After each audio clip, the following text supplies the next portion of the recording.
நீங்க என்ன செய்றீங்களோ, என்ன நீங்க ஸ்டேஜ்ல பிரசன்ட் பண்றீங்களோ, அது மக்களுடைய மனசை போய் ரீச் பண்ணணும். அதாவது உங்களுடைய ஆடியன்ஸோட ஸ்பேஸ்ல நீங்க உங்களுடைய அந்த சாங் வச்சுட்டு நீங்க ஒரு எனர்ஜியோட ஒரு யாகம் கிரியேட் பண்ணணும். 10 வருஷத்துல ஒரு கௌரவத்தை வந்து அது ஸ்பாயில் பண்ணலாம். பிகாஸ் பிக் பாஸ் உடைய அட்மாஸ்பியர் என்ன ஆகுதுன்னா, அங்க எல்லாருடைய உள்ள இருக்கிற பர்சனாலிட்டி, சம்டைம் தி worst personality comes out. Aggressive கேரக்டரா தான் நான் வேலை செய்வேன். ஏன்னா எனக்கு அந்த ஒர்க்கோட கமிட்மெண்ட் ரொம்ப அதிகம். ஏன்னா நம்மளுடைய சப்ஜெக்டை நம்ம வந்து ஒழுங்கா கௌரவமா பிரசென்ட் பண்ணணும். அந்த ஒரு டென்ஷன் எனக்கு எப்பவுமே இருக்கும். ஸோ அந்த டென்ஷன் இருக்கும் போது நான் பயங்கரமா அக்ரெசிவா இருப்பேன். ஸோ அவங்க மேபி இதை நினைச்சாங்க இந்த ஆளே அக்ரெசிவ் தான். நீயே உடலும் நீயே உறவும் நீயே தாயே, இன்னும் கொஞ்ச நேரம் இருந்தாதான் அவசரம், என்ன அவசரம் நீயும் பெண்ணே.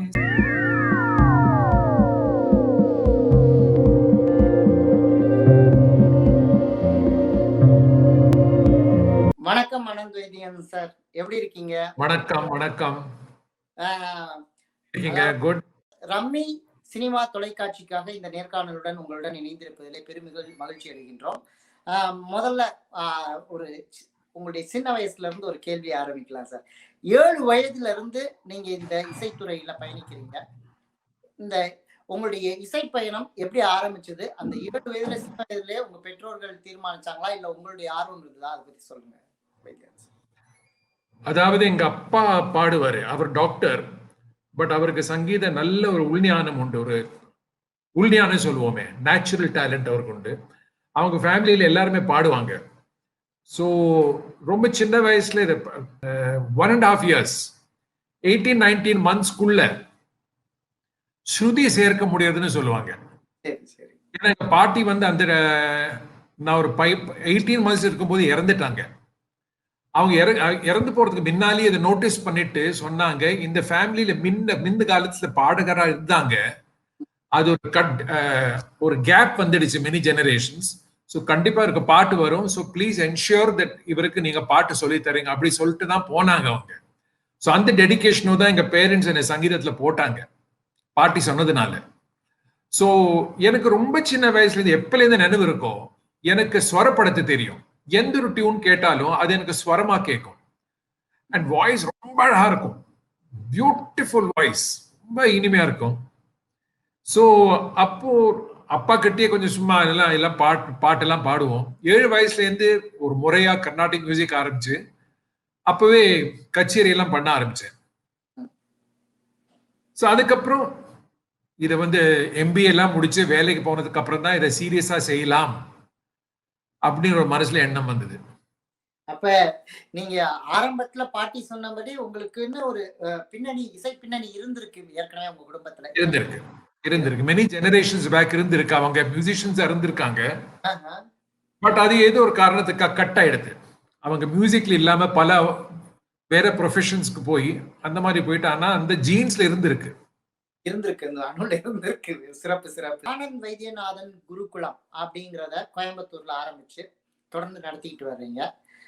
அத பத்தி உங்களுடைய இந்த குருகுலத்துல நீங்க ஆரம்பிச்சதனுடைய நோக்கம், அதை பத்தி சொல்லுங்க. அதாவது நான் குருகுலம் ஆக்சுவலி இப்ப நான் க்ளோஸ் பண்ணிட்டேன். இப்ப ஆன்லைன் குருகுலம் தான். ஸோ எனக்கு தெரிஞ்சதை ஒரு இன்ஸ்டிடியூஷன் லெவல்ல கொண்டு வரணும்னு எனக்கு ரொம்ப ரொம்ப ரொம்ப வருஷமா எனக்கு ஆசையா இருந்தது. ஸோ ஆகையால் 2015ல நம்ம இது இண்டஸ்ட்ரி இருக்கிற ஊர்ல ஆரம்பிக்க கூடாது, இண்டஸ்ட்ரி ஆக்டிவா இல்லாத ஊர்கள்ல ஆரம்பிக்கணும். அதனால தான் கோயம்புத்தூர் சூஸ் பண்ணேன். இன்ஸ்டிடியூஷன்ல டீச்சர்ஸ் வச்சு அந்த டீச்சர்ஸ்க்கு என்னுடைய டெக்னாலஜி சொல்லி தந்து அந்த மாதிரி எனக்கு ஒரு ஐடியா இருந்துச்சு. ஆனா அந்த ஐடியாவை நான் இப்ப விட்டுட்டேன். இன்ஸ்டிடியூஷனல் ஐடியா, அதாவது பிரிக் அண்ட் மோர்டார், அந்த ஐடியாவை நான் விட்டுட்டேன். இப்ப நான் ஆன்லைன் தான் சொல்லி தரேன். அதுக்கு அண்ட் வேற டீச்சர்ஸ் ட்ரைனிங்கிற அந்த ஒரு ஐடியாவை நான் விட்டுட்டேன். பிகாஸ் இந்த சப்ஜெக்ட் நான் ரியலைஸ் பண்றது பயங்கர ரொம்ப காம்ப்ளெக்ஸ் சப்ஜெக்ட். இதுக்கு ஒரு டைப் ஆஃப் மைண்ட் செட் வேணும், ஒரு டைப் ஆஃப் இன்ட்ரெஸ்ட் வேணும், அண்ட் மேபி ஒரு டைப் ஆஃப் ஒரு கெப்பாசிட்டி வேணும். ஸோ இதில் நாமே மேல்கொண்டு ரிசர்ச் பண்ணுவோம், டீச் பண்ணுவோம். அண்ட் போக போக டெஃபினட்டா ஒரு புக்கை நம்ம எழுதணும். Write a book and maybe bring out some videos இந்த சப்ஜெக்டை பத்தி. அதுதான் என்னுடைய இப்ப கனவு. குருகுலம்ங்கிற ஐடியா நான் ரொம்ப இப்ப சீரியஸா எடுத்துக்கல. I don't want to focus too much on teaching. I want to focus more on research and publication. Let's see. சிறப்பு சிறப்பு. அதாவது இப்ப நீங்க குருகுலம் இப்ப இது இல்ல, இப்ப ஆன்லைன் குருகுலம்னு சொல்லி சொன்னீங்க. ஆன்லைன்ல நடத்துறோம் அப்படின்னு சொன்னீங்க. ஆன்லைன்ல உங்கள்ட்ட பயிற்சி பெறணும்னா குழந்தைங்களோ பெரியவங்களோ என்ன என்ன எப்படி கான்டாக்ட் பண்ணணும், எப்படி டீம் இருக்காங்க, உடனே ரெஸ்பாண்ட் பண்ணி அவங்க கிட்ட இருந்து நம்ம பாட்டு ரெக்கார்டிங் கேட்போம். அப்புறம் ஒரு இன்டர்வியூ பண்ணி சூட் ஆகுதா பார்த்துட்டு ஒரு கமிட்மெண்ட். ஓகே, அதான் அதுதான் நான் அடுத்த கேள்வியா இருந்தது. என்ன ப்ரீ குவாலிஃபிகேஷன், அது எப்படி நீங்க இது ப்ரீ குவாலிஃபிகேஷன் ஒன்றும் கிடையாது, திறமை இருக்கணும். அளவுக்கு திறமை இருந்தாதான் இது வரும். இது என்ன, இந்த சப்ஜெக்ட் நான் சொல்லி தர சப்ஜெக்ட் வந்து கொஞ்சம் ஹை லெவல். ஸோ இப்போ ரொம்ப பேசிக் லெவலில் சொல்லி தந்தா பிரயோஜனம் கிடையாது. ஸோ ஒரு ப்ரீ குவாலிஃபிகேஷன், அதாவது ஆப்டிடியூட் நல்லா இருக்கணும், ஒரு அளவுக்கு எக்ஸ்பீரியன்ஸ் இருக்கணும். அவன் முன்ன கர்நாடக சங்கீதம் கத்துன்னு இருக்க வேண்டாம். No learning is required, but fundamental aptitude is required. இல்ல, அது கரெக்ட் தான் நீங்க சொல்றது. ஏன்னா சூப்பர் சிங்கர்ல வர நிறைய பேருக்கு நீங்க வாய்ஸ் ட்ரெயின் பண்ணிருக்கீங்க. அவங்கள நிறைய பேர் வந்து முறையா சங்கீதம் பயின்றவங்கன்னு இல்ல தானே. ஆனா டேலண்ட் இருந்திருக்கு, very high level of talent. அதுவும் டாப் 20 வரவங்க எல்லாம் சூப்பர் டேலண்ட். சோ அந்த ஒரு டேலண்ட் லெவலுக்கு நம்ம சொல்லி தரது வந்து அந்த மெத்தடாலஜி அண்ட் ரிசல்ட்ஸ் வேற மாதிரி வரும். எந்த டேலண்ட்டுக்கு அதுதான் ஒரு மண்ணில் விதை போடுற மாதிரி. நீங்க எந்த விதையை எந்த மாதிரி மண்ணில் போடுறீங்க அந்த மாதிரி உங்களுக்கு ஒரு ரிசல்ட் கிடைக்கும். So that's it. இந்தியாவுல ஒரு மிகச்சிறந்த ஒரு வாய்ஸ் எக்ஸ்பர்ட்டா இருக்கக்கூடிய நீங்க தமிழ்நாட்டை சார்ந்த சிங்கர்ஸுக்கு, வளர்ந்து வரும் பாடகர்களுக்கு ஏதாவது ஒரு அவங்களுக்கு ஒரு இது சொல்லணும் அப்படின்னு சொன்னீங்கன்னா, க்ளூ கொடுக்கணும் ஒரு எல்லாம் அப்படின்னு சொல்லி, அதாவது ப்ரொஃபஷனலா சிங் பண்ண, ப்ரொஃபஷனலா பாடணும் அந்த மாதிரி ஒரு மனசுல வச்சிட்டு உங்களுக்கு சொல்றீங்களா நீங்க? ஃபர்ஸ்ட் என்ன சொல்வேன்னா, இது மியூசிக்க ப்ரொஃபஷனா உங்களுக்கு எடுத்துக்கணும்னா உங்களுக்கு அதுக்குள்ள வேணுங்கிற திறமை இருக்கா இல்லையா, பேசிக் டேலண்ட் இருக்கா இல்லையான்னு நீங்க அதை ஃபர்ஸ்ட் நல்ல சீனியர்ஸ் கிட்ட, தெரிஞ்சவங்க கிட்ட போய் நீங்க ஃபர்ஸ்ட் அந்த அசஸ்மெண்ட் எடுத்துக்கணும். பிகாஸ் இந்த ஃபீல்டுல வந்து there is only place at the top. இது மற்ற இண்டஸ்ட்ரீஸ் மாதிரி இல்ல. என்டர்டெயின்மெண்ட் இண்டஸ்ட்ரியில there is place only at the top. உங்களுக்கு ஒரு நல்ல வாழ்க்கை வேணும்னா, அதுல உங்களுக்கு பேர் புகழ் பணம் எல்லாம் வேணும்னா, உங்ககிட்ட சூப்பர் டேலண்ட் ஏதாவது ஒரு வகையில் இருந்தாதான் உங்களுக்கு இந்த ஃபீல்ட்ல ஷைன் பண்ண முடியும். சும்மா நம்மளுக்கு ப்ரொஃபஷனலா வரணும்னு மனசுல வைக்கிறது இட் இஸ் வெரி ராங். நீங்க சங்கீதம் கத்துங்க, சங்கீதம் நீங்க பிராக்டிஸ் பண்ணுங்க, பாடுங்க, என்ன வேணா செய்யுங்க. பட் ப்ரொஃபஷனலா உங்களுக்கு எடுத்துக்கணும்னா உங்களுக்கு பேசிக்கா அதுக்குள்ள ஒரு கிஃப்ட் வேணும். ஸோ அந்த கிஃப்ட் உங்களுக்கு ஆப்டிடியூட் இருக்கா இல்லையா, அதுக்கு நீங்க அசஸ்மெண்ட் பண்றதுக்கு போய் சீனியர்ஸ் கிட்ட, மியூசிஷியன்ஸ் கிட்ட போய் நீங்க ஒரு அசஸ்மெண்ட் பண்ணிக்கங்க. இதுதான் ஃபர்ஸ்ட். ரெண்டாவது, இது நேச்சுரலா வரக்கூடிய விஷயம். நீங்க எவ்வளவு வேணா கத்துக்கலாம், என்ன பண்ணலாம், உங்களுக்கு நேச்சுரலா டேலண்ட் இருந்ததுன்னா வரும். சோ உங்களுடைய நேச்சுரல் ஆப்டிடியூட நீங்க எப்படி வளர்த்திருக்கிறீங்க, எப்படி நீங்க க்ரோ பண்றீங்க, இதுதான் process. So learning and knowledge வந்து எஸ்பெஷலி வோக்கல் மியூசிக்ல நம்ம வழியில இந்த நாலேஜ் எடுத்துக்கணும் அஃப்கோர்ஸ். பட் உங்களுடைய இன்னேட் ஸ்கில்ஸை நீங்க எப்படி டெவலப் பண்ணுவீங்க. பிகாஸ் பெரிய பெரிய சிங்கர்ஸ், அதாவது ஃபில்ம் மியூசிக்ல பாடுறவங்க நிறைய பேர் ரொம்ப நாலேஜபிள்னு சொல்ல முடியாது, பட் வெரி கிஃப்டட். அந்த பாடி ஒரு கொடுத்த பாட்டை கரெக்டா பாடி இன்டர்பிரேட் பண்ணி அந்த எக்ஸ்பீரியன்ஸ்ல எங்கேயோ போயிட்டாங்க. But when you come to Carnatic music or classical music, that is knowledge. Angu you have to acquire knowledge. Otherwise you cannot sing Carnatic music. Adu Carnatic, not for film music or pop. Because inga ungalku talent and experience venum, insights venum. ஒரு பெரிய ஒரு Vijay TV super singer ஷோல ஒரு ஜட்ஜா, voice ட்ரெயினரா இருந்திருக்கீங்க. என்ன ஒரு contestant இருந்து நீங்க எதிர்பார்ப்பீங்க சார்? ஒரு கண்டஸ்டன்ட்ல இருந்து என்ன எதிர்பார்ப்பீங்க? உங்களுடைய ஒரு ஜட்ஜாவோ இல்ல ஒரு வாய்ஸ் ட்ரெயினராவோ ஒரு கண்டஸ்டன்ட்ல இருந்து என்ன எதிர்பார்ப்பீங்க? ஒரு கண்டெஸ்டன்ட் என்ன எதிர்பார்க்கணும்னா, நீங்க என்ன செய்றீங்களோ, என்ன நீங்க ஸ்டேஜ்ல பிரசன்ட் பண்றீங்களோ, அது மக்களுடைய மனசை போய் ரீச் பண்ணணும். அதாவது உங்களுடைய ஆடியன்ஸோட ஸ்பேஸ்ல நீங்க உங்களுடைய அந்த சாங்கை வச்சுட்டு நீங்க ஒரு எனர்ஜியோட ஒரு யாகம் கிரியேட் பண்ணணும். நீங்க சாங்கை கரெக்டா பாடினேன், இந்த சங்கதி கரெக்டா பாடினேன், அது இல்ல ஒரு பர்ஃபார்மருடைய கடமை. பர்ஃபார்மருடைய கடமை அந்த சாங்ல இருக்கிற விஷயத்தை புரிஞ்சுட்டு அதனுடைய பொட்டென்ஷியல் எனர்ஜியை நீங்க ஆடியன்ஸ்ல கிரியேட் பண்ணணும். அந்த எக்ஸ்பீரியன்ஸை கிரியேட் பண்ணணும். அந்த அறிவும் அந்த கெப்பாசிட்டியும் அந்த பர்சனாலிட்டி ஒரு ஆர்டிஸ்ட்க்கு வேணும். அதை நான் கண்டெஸ்டன்ட் கிட்ட கட்டாயமா எதிர்பார்ப்பேன். அதுக்கு பொட்டென்ஷியல் இருந்ததுன்னா அதை வளர்த்து கொடுப்பேன்.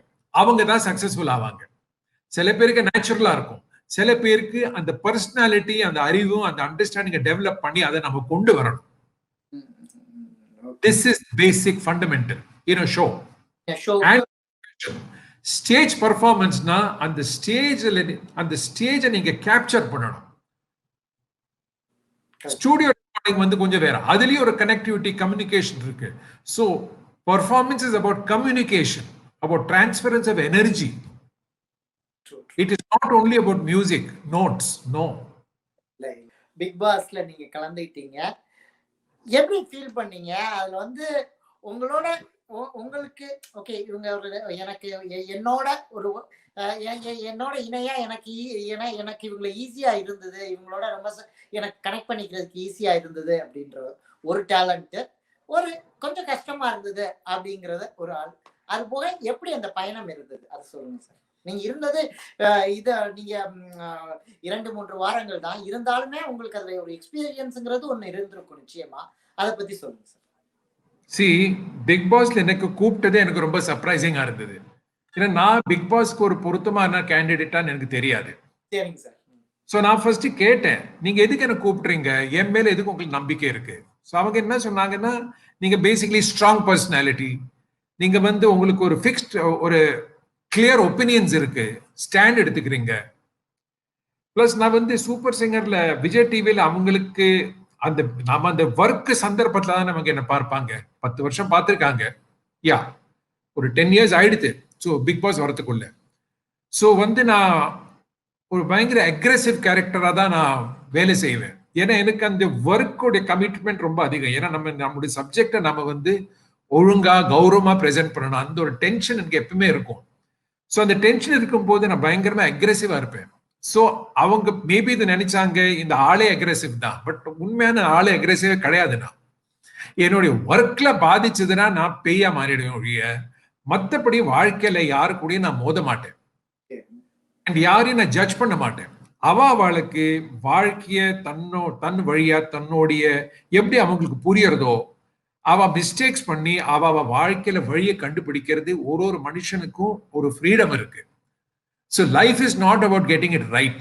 Life is about being in the journey. Okay. So உள்ள போயிட்டு I think Vijay TV might have seen a very person than expected. நான் பிக் பாஸ் ஏன் அக்செப்ட் பண்ண, பிக் பாஸ் எனக்கு தெரியும் எனக்கு நான் சம்பாதிச்ச 10 வருஷத்துல ஒரு கௌரவத்தை வந்து அது ஸ்பாயில் பண்ணலாம்.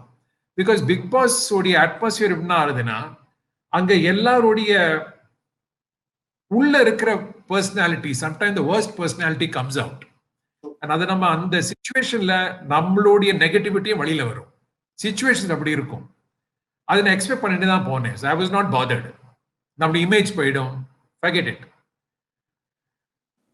ஆனா அங்க கிடைச்ச எனக்கு ரொம்ப பெரிய பெனிஃபிட் என்னன்னா அந்த ஒரு 3 வீக்ஸ்ல உங்களுக்கு தன்னுடைய லைஃப் மேல கண்ட்ரோல் ஃபுல் வகையா போயிடும்.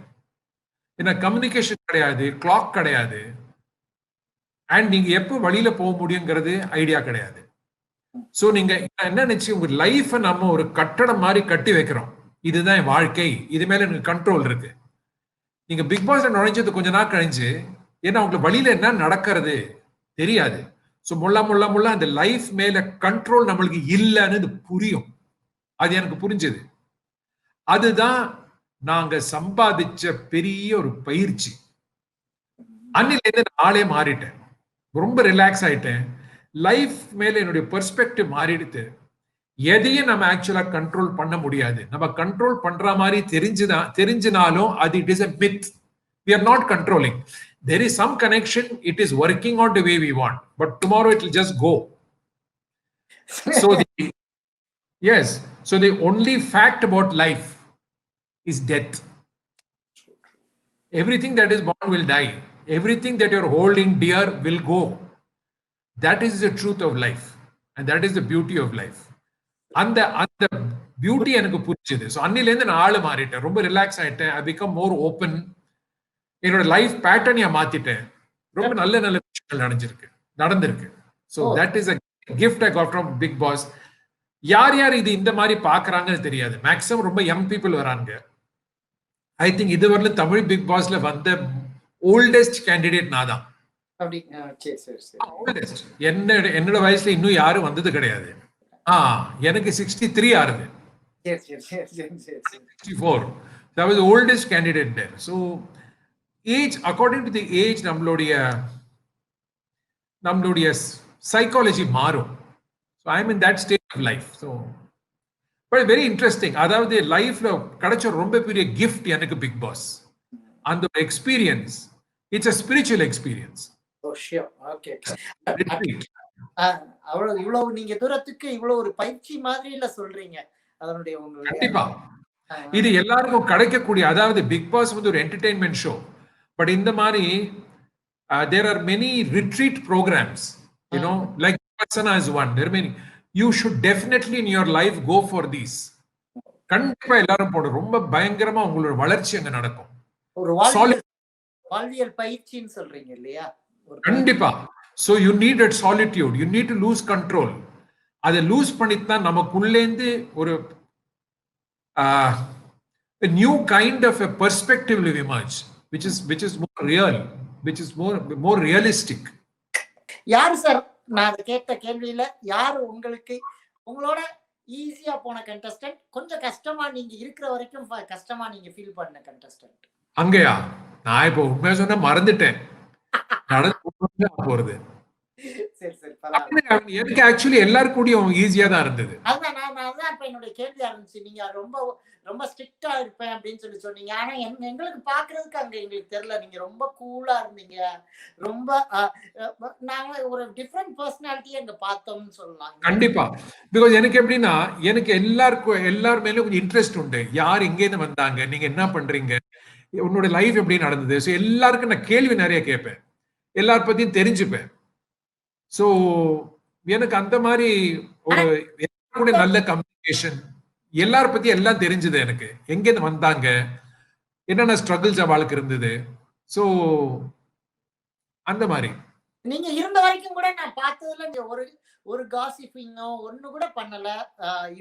நீங்க ரொம்ப ரொம்ப ஸ்ட்ரைட் ஃபார்வர்டா எல்லாரோடையும் பேசிட்டு இருந்தீங்க. எல்லாரோடையும் ரொம்ப நல்ல ரிலேஷன்ஷிப் ஆயிடுச்சு. இன்ஃபேக்ட் நான் வந்து அந்த 3rd வீக்ல எலிமினேட் ஆயிருக்கலனா அதுக்கப்புறம் என்ன ஜாஸ்தியா நாமினேட்டும் பண்ணிருக்க மாட்டாங்க. ஸோ நாமினேட் பண்ணா நான் ரொம்ப கஷ்டப்பட்டிருப்பேன். பிகாஸ் பிசிக்கல் லெவல்ல நான் ரொம்ப கஷ்டப்பட்டுட்டேன். ரொம்ப என்னால பிசிக்கலி மேனேஜ் பண்ண முடியல. ஒன்னு அந்த டாஸ்க்ஸ் எல்லாம் பயங்கர கஷ்டம். ஸோ எனக்கு பிசிக்கல் லெவல்ல 3 வீக்ஸ்க்குள்ள எனக்கு it is not possible anymore. So அது it was got given that I got eliminated at that time. Because அந்த 3rd வீக் கூட எலிமினேட் ஆனது அந்த ஒரு டாஸ்க எனக்கு பிசிக்கலா பண்ண முடியாதனால தான் ஆட்டோமேட்டிக் நாமினேஷன் வந்தது. அதுக்குள்ள ஆரம்பத்துல 2 வாரம் என்ன நாமினேட் பண்ணிட்டாங்க ஃபர்ஸ்ட் வீக். ஏன்னா நான் ரிசர்வ்டு, பேச மாட்டேன். இப்ப கூட பாருங்க, இந்த சிவானி பேசாதனால they get nominated. ஸோ பேசாம இருந்ததுன்னா என்ன ஆகுது, நம்ம மிக்ஸ்அப் பண்ணலன்னா மனுஷா ரொம்ப அன்கம்ஃபர்டபுள் ஆயிடுவாங்க.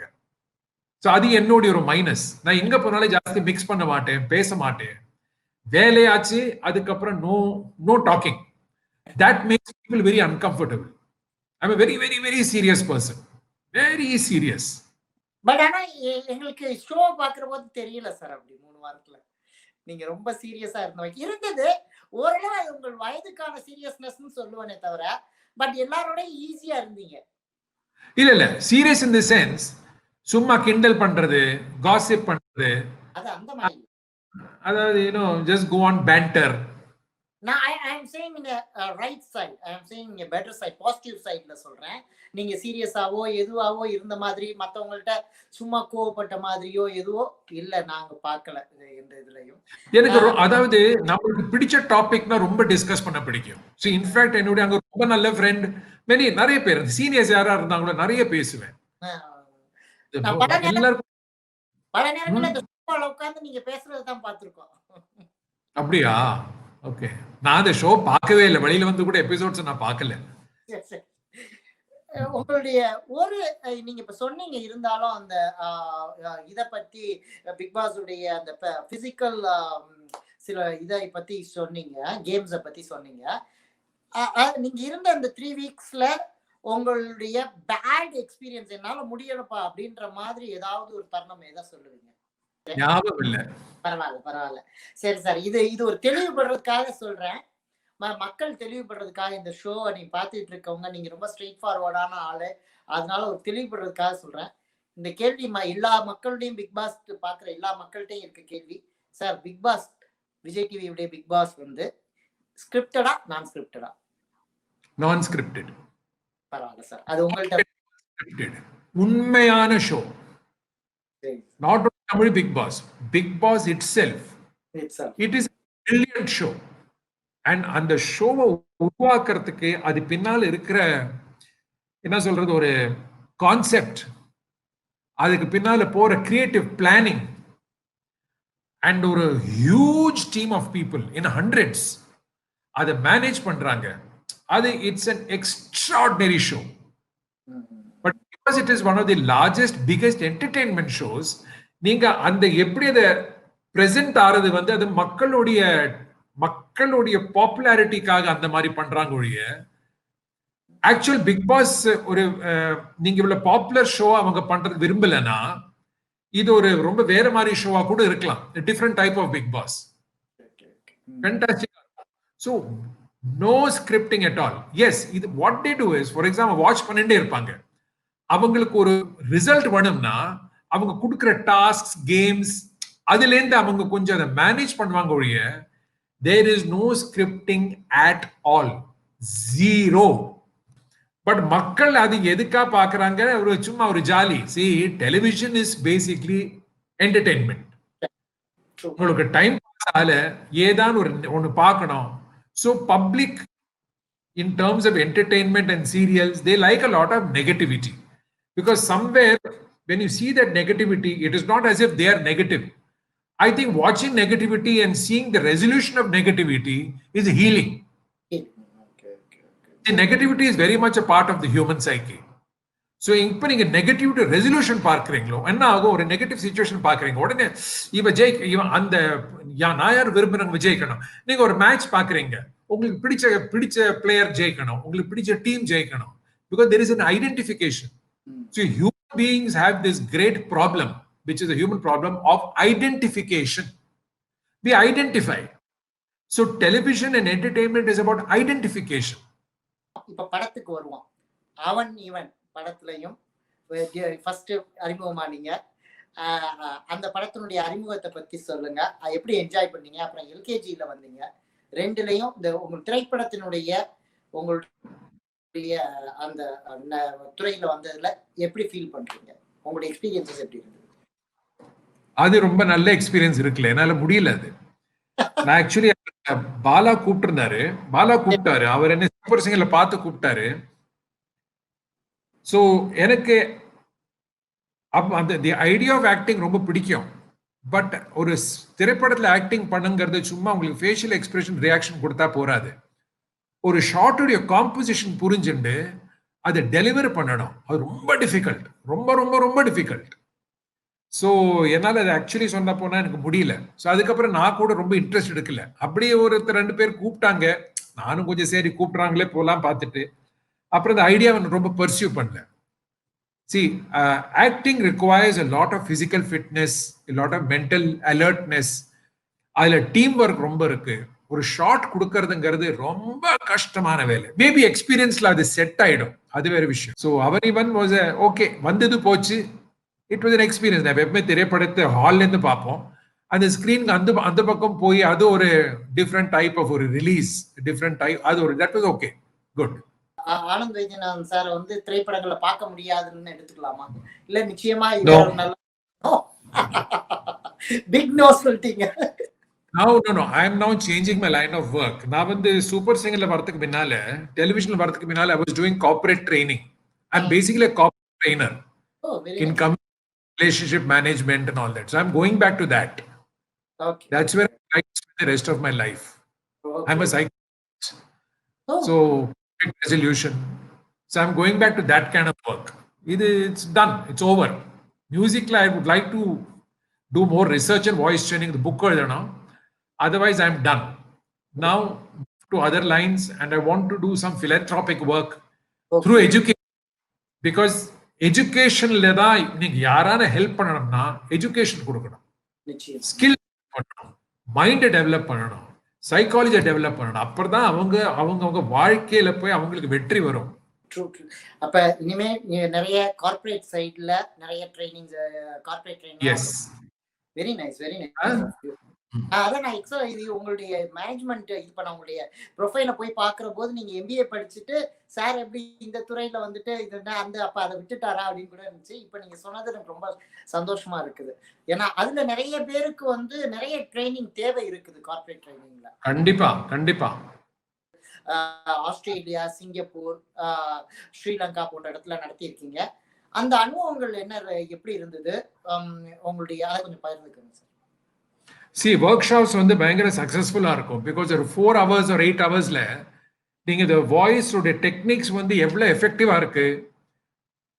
ஒரு நல்ல சிங்கருக்கு ஏதாவது ஒரு ப்ராப்ளம் இருந்து அதுல ரிசல்ட் உடனே அப்படியே அந்த இம்மிடியட் ரிசல்ட்ஸ் வரும். So it's a very exciting workshop. ஆனால் அந்த ஒர்க் ஷாப்க்கு அப்புறம் என்னது? So unless the workshop leads to a training program, it is of no use. பண்ணலாம். If now that I've started online training, maybe doing workshops followed by a short online course, 3 months or 6 months, may be effective. பார்ப்போம். இப்ப நான் online training இந்த corona virus உடைய லாக்டவுனால தான் ஆன்லைனே ஆரம்பிச்சேன். அதுவே online training is very different. I don't to interactive training.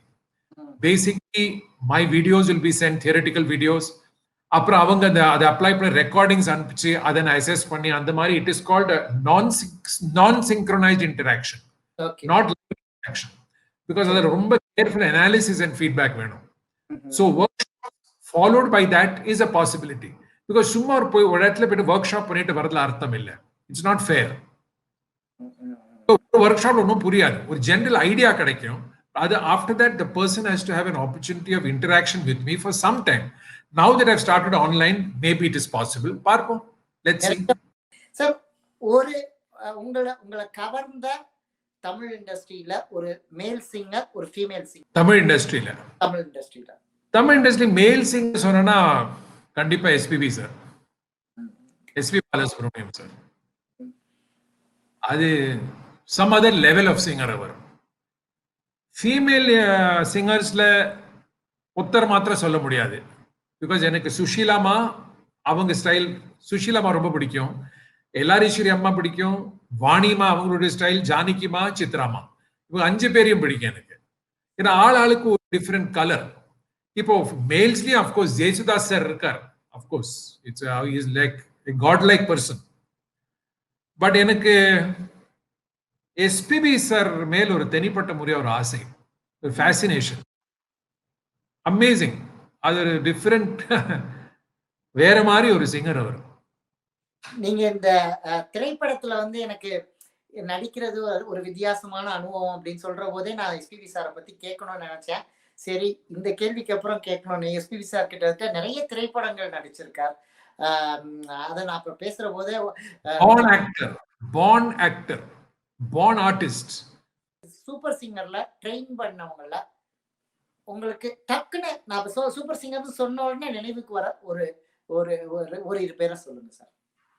உங்களுக்கு நீங்க ட்ரெயின் பண்ண எல்லாரும் குழந்தைங்க தான், எல்லாரும் ட்ரெயின் பண்ண ஒரு 2 பேர் டக்குன்னு இவங்க இப்படி பண்ணாங்க உங்க. அதாவது இப்போ ஓகே, இது வேற மாதிரி ஆன்சர் பண்ணுவேன். நான் டீச் பண்றேன், எல்லாரையும் டீச் பண்றேன். பட் அந்த ஒரு என்னுடைய மெத்தடு அவளுக்கு போய் சூட் ஆகி அவளுக்கு ஒரு வளர்ச்சி வந்து அவங்களுக்கு அந்த ஷோல ரொம்ப லாபம் கிடைச்சிருக்கு, என்னுடைய மெத்தடாலஜியில் லாபம் கிடைச்சிருக்கு அப்படி பார்த்ததுன்னா, அப்ப ஆரம்பத்தில் I would say Shravan, Syed Subhan, Ajith, at top level சொல்றேன், லக்ஷ்மி, ஸ்ரீஷா, ஸ்ரீஷா அந்த ஹரிப்பிரியா கூட இருந்த ஸ்ரீஷா, இவங்களுக்கு இவங்களுடைய growthல என்னுடைய ஒரு ரோல், என்னுடைய இந்த மெத்தடாலஜியோட ரோல் எனக்கு ரொம்ப ஆனந்தமா இருந்தது. It is not personal that they and me, but நம்மளுக்கே ஐயோ இந்த மெத்தட் யூஸ் பண்ணிட்டு இப்படி இங்கேருந்து இப்படி மாறுது. அந்த இந்த 5-6 பேர்ல எனக்கு ரொம்ப ஒரு ஃபேசினேட்டிங்கா இருந்தது. The technical journey was very interesting in these few people. Yeah, மற்றபடி அஃப்கோர்ஸ் எவ்ரிபடி இஸ் தேர். எல்லாரும் எவ்வளவு over the last 10 years it's in hundreds. அதாவது உங்களுடைய ட்ரெஸ்ஸிங் ஸ்டைல், உங்களுடைய ஷெர்வானி ஆகட்டும், உங்களுடைய அதுக்கு பாலா, அதுக்கு அவன் தேங்க் பண்ணணும். ஏன்னா அவன்ல அவர் தான் தாடி வளர்த்துக்க சொன்னாரு. சோ தாடி வளர்த்த உடனே பாக்குறதுக்கு ரொம்ப கேவலமா இருக்கு. அதுவும் ஃபர்ஸ்ட் 4-5 டேஸ் டபுள்ல ஷூட்டிங் போனோம். அப்பதான் அதை காம்பன்சேட் பண்றதுக்கு, அந்த தாடியை காம்பன்சேட் பண்றதுக்கு I started wearing jewels and shiny clothes. அப்படியே அமைஞ்சு போயிடுது. அவ்வளவுதான். Happen by accident. Okay okay. அதுக்கப்புறம் தான் இப்படி இந்த ஃபேஷன்ல வருவீங்களா சார் நீங்க? அதுக்கு அவனிவனுக்கா தாடி வளர்த்தனாலதான் மத்ததெல்லாம் வளர்ந்தது. அவனிவன் வந்திருக்கலன்னா நான் இந்த பேண்ட் ஷர்ட்டோட இருந்திருப்பேன். ஏன் ஆனா பட் உங்களுடைய அடையாளமே அந்த ஒரு இன்னைக்கு அது அப்புறம் அது பிகாஸ் தட் வாஸ் 2010. அப்ப 10 இயர்ஸ் ஒரு அடையாளம் ஆயிடுச்சு. எனக்கு அது பிடிச்சு போச்சு. அது ஒரு ஃபன்னா இருந்தது. அது பண்ண ஆரம்பிச்சேன். சும்மா இதுதான் திஸ் இஸ் வாட் ஐ ஆம். எப்படின்னா அந்த 10 years I spent in Super Singer, எனக்கு சப்ஜெக்ட் இன்னும் நல்லா கொண்டு வரணும் இந்த பப்ளிக் மைண்ட். அதுதான் எனக்கு ஆசையா இருந்தது. அது ஒரு ஒன் பாயிண்ட் ப்ரோக்ராம் எனக்கு.